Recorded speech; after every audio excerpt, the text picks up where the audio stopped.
옥년 초등학교 5학년 친구들 오늘 1단원 8번째 시간입니다. 선생님이 지난 시간에 숙제를 내었을 거예요. 수학책 22쪽과 23쪽을 펴보도록 합시다. 지난번 숙제가 교과서 22쪽과 23쪽을 풀어오는 것이었어요. 오늘은요, 22쪽, 23쪽 문제를 미리 풀어놓고 여러분이 잘 풀었는지 답을 확인하는 활동이에요. 혹시 아직 풀지 않은 학생들은 잠시 영상 멈추고 문제를 다 풀고 나서 다시 영상을 시작하길 바랍니다. 그럼 22쪽에 1번부터 살펴보도록 할게요. 가장 먼저 계산해야 하는 부분에 동그라미 표하세요 라고 되어 있습니다. 지금 더하기, 곱하기, 빼기가 섞여 있는 그런 식이 나와 있는데요. 우리 이번 단원에서 배웠던 내용 복습해 볼게요. 이번 단원에서 배웠던 내용을 한마디로 정리하자면 가장 먼저 계산해야 하는 건 항상 괄호이고 그 다음은요. 곱셈과 나눗셈 중에 앞에 오는 것. 그 다음은요. 덧셈과 뺄셈 중에 앞에 오는 것부터 계산해야 한다고 했습니다. 자, 그렇다면 1번에 나와 있는 기호들, 연산 기호들은요. 덧셈, 곱셈, 뺄셈이 있으니까 어떤 게 제일 먼저 계산돼야 할까요?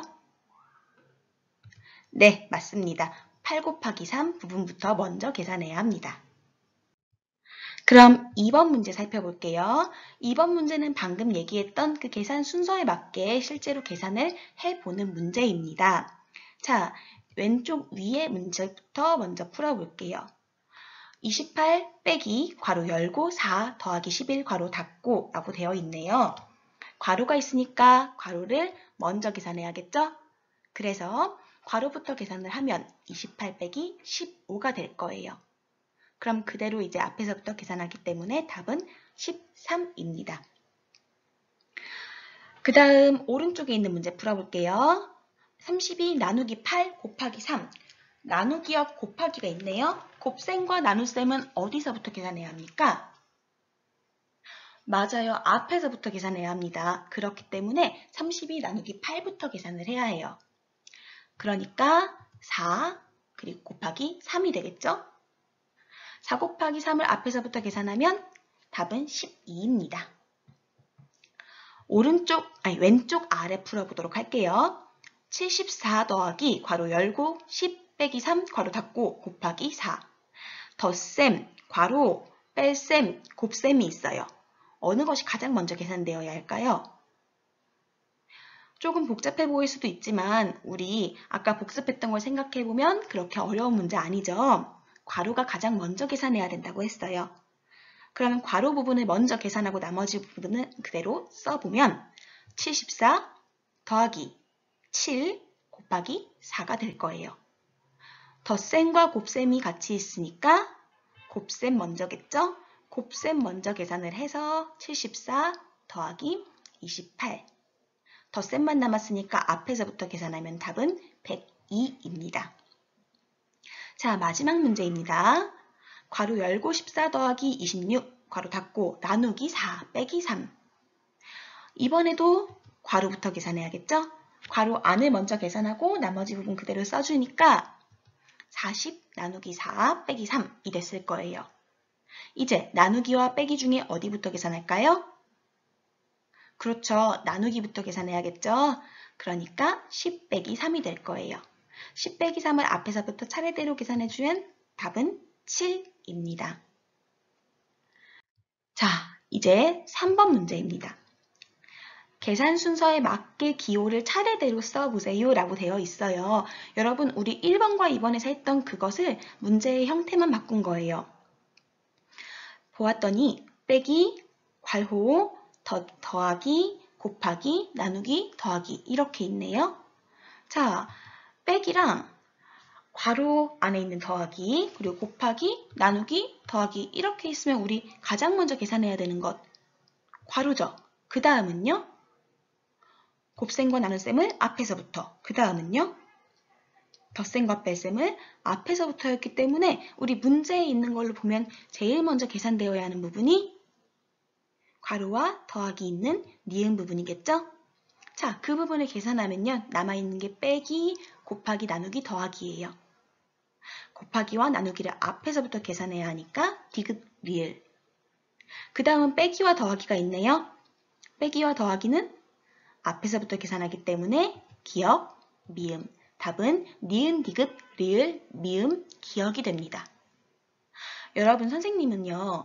1번부터 3번까지 문제는 다 맞았으면 좋겠고 틀려도 반 이상 틀리지 않았으면 좋겠다고 생각을 해요. 왜냐하면 여기까지에 있는 문제는 우리가 1단원에서 배웠던 가장 중요한 이 내용만 가지고 그대로 내놓은 문제이기 때문에 여러분이 아직 여기까지 잘 모르겠다라고 생각하는 친구들은요. 아, 어떡하지 하고 너무 걱정하지 마시고 앞에 우리가 교과서에서 공부했던 거 다시 한번 보면서 어떻게 문제를 풀었었는지 생각해보면 좋을 것 같아요. 4번부터는 약간 어려울 수 있는 문제들이에요. 차근차근 같이 보도록 할게요. 1번하고 3번, 1번부터 3번이 여러분한테 배운 내용을 그대로 알기만 하면 풀 수 있게 냈던 문제라면 4번, 5번, 6번은 조금 생각을 해야 하는 문제이기 때문에 천천히 풀어볼게요. 자, 4번입니다. 열량은 몸속에서 발생하는 에너지의 양입니다. 표를 보고 연수가 점심에 먹은 간식의 열량은 몇 킬로칼로리인지 하나의 식으로 나타내어 구해보세요. 자, 구하고자 하는 것은 간식의 열량이 전체가 얼마냐예요. 단위가 킬로칼로리란 말이 어렵고 발생하는 에너지의 양이 무슨 말인지 하나도 몰라도 상관없어요. 어쨌든 이 아이는 점심에 요구르트, 딸기, 피자를 먹었고 그것이 다 합하면 얼만큼의 열량이 되는지 우리가 구할 수만 있으면 돼요. 그럼 하나씩 살펴봅시다. 연수는 점심에요. 요구르트, 딸기, 피자를 먹었는데요. 요구르트부터 보도록 할게요. 일단 요구르트 몇 개 먹었습니까? 맞아요. 1개 먹었네요. 근데 그 1개의 열량은 75kcal라고 했어요. 그러니까 연수가 먹은 요구르트의 열량은 75kcal겠죠? 그 다음 연수는 딸기를 400g 먹었대요. 근데 표를 봤더니 딸기가 400g의 열량이 안 나와 있고요. 100g만 나와 있어요. 100g에 22kcal래요. 근데 연수는 그거의 4배인 400g을 먹었죠. 그럼 어떻게 구해야 할까요? 맞습니다. 22 곱하기 4를 해야겠죠. 자, 그 다음 연수는 또 피자도 먹었네요. 한 조각을 먹었대요. 그런데 표에는요, 피자 8조각의 칼로리밖에 안 나와 있어요. 자, 연수는 피자 8조각이 아니라 그거의 8분의 1인 한 조각만 먹었어요. 어떻게 구해야 할까요? 맞아요. 1600을 8조각으로 나누어야겠죠. 여기에 있는 75, 22 곱하기 4, 1600 나누기 8을 다 더하면 연수가 먹은 점심 간식의 열량이 될 거예요. 그렇게 해서 식은요. 75 더하기 22 곱하기 4 더하기 1600 나누기 8. 답은 363kcal예요. 여기에서 괄호를 쓰지 않은 까닭은요. 여러분 이 식을 잠깐 살펴봅시다. 지금 더하기, 곱하기, 더하기, 나누기 나와 있어요. 무엇이 제일 먼저 계산돼요? 그렇죠. 22 곱하기 4가 제일 먼저 계산되죠. 그 다음 나누기를 계산해야겠죠? 1600 나누기 8이네요. 그리고 나서 더하기를 앞에서부터 하는 거기 때문에 괄호를 쓰지 않아도 계산 순서가 맞아요. 그래서 괄호를 사용하지 않습니다. 그 다음 5번 문제 볼게요. 이번 문제는 또 조금 더 어려워지는 느낌인데요. 차근차근 살펴볼게요. 일단 지혜는 12살이고 동생은 지혜보다 6살이 어리대요. 아버지는 동생 나이의 7배보다 2살이 많으시대요. 아버지의 나이는 몇 살인지 하나의 식으로 나타내어 구해보세요. 구하고자 하는 것은 맞습니다. 아버지의 나이예요. 자, 그럼 하나씩 볼게요. 지혜 나이 몇 살이라고 했어요? 12살이라고 했어요. 그 다음 동생 나이는요? 지혜보다 6살이 어리대요. 지혜가 12살이었으니까 동생 나이 어떻게 구할까요? 맞아요. 지혜 나이에서 6을 빼면 되겠죠. 아버지 나이는요? 동생 나이를 7배를 한 것보다도 2살이 많대요. 동생 나이가 얼마였죠? 12 빼기 6이었어요. 그쵸? 이 12 빼기 6의 7배보다 이 12 빼기 6의 7배니까 12 빼기 6, 괄호를 해주고 동생 나이보다 7배, 그것보다도 2살이 많습니다. 이렇게 쓰면 되겠네요. 그러면 구하는 식을 정리해보면 결국 아버지 나이, 지의 나이에서 6을 뺀 것만큼인 그 동생 나이 곱하기 7 더하기 2 해서 아버지는 44살입니다. 라고 구하시면 됩니다. 6번 문제 볼게요. 6번 문제는요.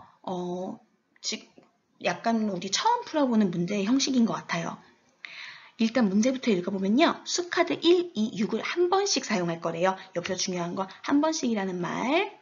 왜냐하면 어떤 문제는 여러 번 사용하여 라고 쓰는 경우도 있고 2번씩 사용하여 라고 쓰는 경우도 있는데 그것에 따라서 문제를 푸는 방법이 달라지기 때문에 잘 읽어주셔야 돼요.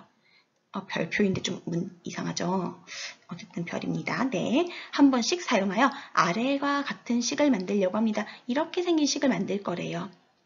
이것의 답, 계산 결과가 가장 컸을 때는 언제이고 가장 작았을 때는 언제인지를 구하라고 하네요. 한마디로 물어보는 것은요. 여러분, 네모에 들어갈 수를 물어보는 게 아니라 126이라는 숫자 카드를 써서 여기에 넣었을 때 답이 가장 크게 나오면 그 가장 큰 답은 얼마이고 가장 작은 답은 얼마인지를 구하라는 거예요. 여러 가지 방법으로 풀어볼 거예요. 우리 2가지 방법으로 풀어볼 건데요. 첫 번째 방법부터 풀어보도록 합시다. 화면에 있는 이것 좀 지우고 갈게요. 여러분은 어떤 방법으로 풀어보았을지 궁금한데요, 여러분. 선생님이 풀어준 2가지 방법 중에 어떤 방법으로 풀어도 상관없어요. 그냥 이렇게 다양한 방법이 있구나 라는 걸 알아두시고 다음에 이런 비슷한 문제가 나왔을 때 여러분도 다양한 방법으로 생각을 해볼 수 있으면 좋겠어요. 자, 그럼 지금부터 볼게요. 자, 수카드 1, 2, 6을 한 번씩 사용했다고 했어요. 아래와 같은 식을 만들었다고 해요. 수카드 1, 2, 6 여기 어떻게 집어넣을 수 있을까요? 경우의 수를 다 생각해 볼 거예요. 먼저 여기 맨 앞에 1이 들어가고 그 다음 거에 2가 들어가고 6이 들어가고 반대로 여기에 6이 들어가고 2가 들어가고 이런 경우의 수들이 있겠죠. 그것들을 다 구해보면 모두 6가지가 나와요. 그래서 이 6가지를 풀어봅니다. 그럼 답이 가장 큰 순간이 있고 가장 작은 순간이 있을 거예요. 이 중에 가장 큰 답을 여기 쓰시고 이 중에 가장 작은 답을 여기다 써주시면 되겠습니다. 그러면 2번째 방법은 어떻게 풀어야 될까? 2번째 방법은요. 이렇게 여러 번 계산하는 대신 조금 생각을 해보는 방법인데요. 지금 24 나누기 괄호 어떤 수 곱하기 어떤 수 괄호 닫고 더하기 어떤 수예요. 여기서 가장 먼저 계산되어야 하는 부분 어디예요? 그렇죠. 곱셈 부분이죠. 한마디로 24에서 이 곱한 값을 나누어서 거기에 어떤 수를 더하라는 얘기인데요. 24에서 이 수를 나눈 이 값이 어떻게 되는지 우리 차근차근 생각해 볼게요. 여러분, 나누어지는 수 나누기 나누는 수는 몫이에요. 그쵸? 근데 이 6번 문제에서 나누어지는 수는 24였어요. 24에서 어떤 수를 나누면 답이 나올 건데요. 이 답이 커지려면, 최대한 커지려면, 이 부분이 최대한 커지려면 나누는 수 부분은 작아야 합니다. 왜인지 잠깐 생각해 보세요. 자, 내가 한 조각을 피자가 8조각 있는데 내가 한 조각을 많이 먹으려면 2사람이 나누어 먹는 게 좋을지, 3사람이 나누어 먹는 게 좋을지, 4사람이 나누어 먹는 게 좋을지 생각해 보세요. 내가 많이 먹으려면, 나에게 오는 피자가 많아지려면 나누어 먹는 사람 수가 적어야겠죠. 그래서 자, 이 부분 나누는 수가 작아져야 여기 이 전체 답이 커질 거예요. 여기가 작으려면 1, 2, 6 중에 어떤 수를 곱하면 나누는 수 부분이 작아질까요?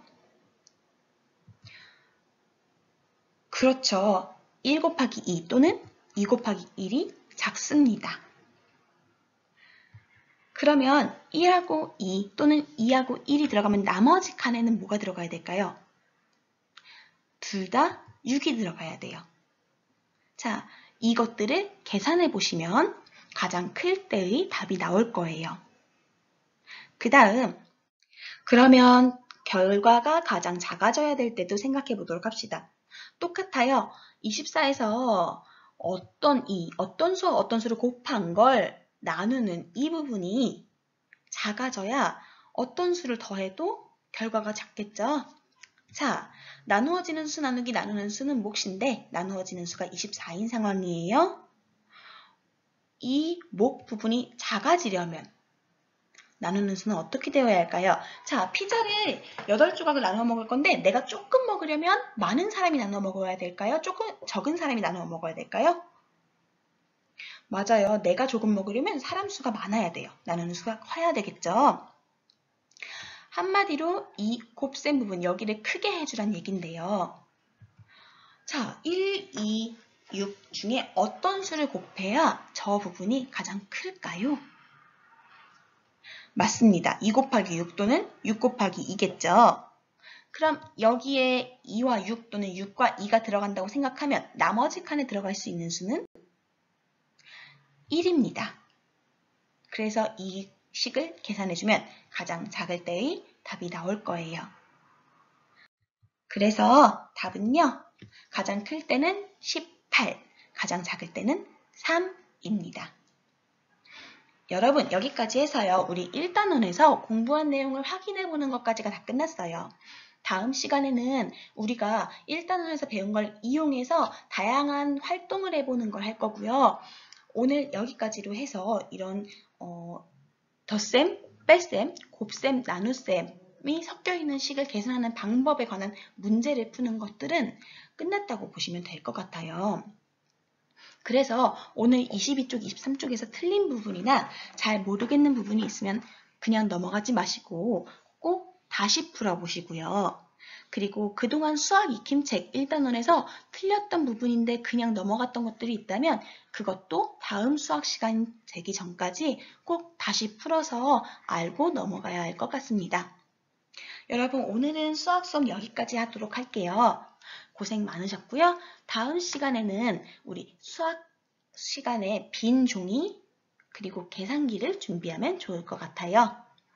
그럼 오늘도 모두 고생하셨습니다.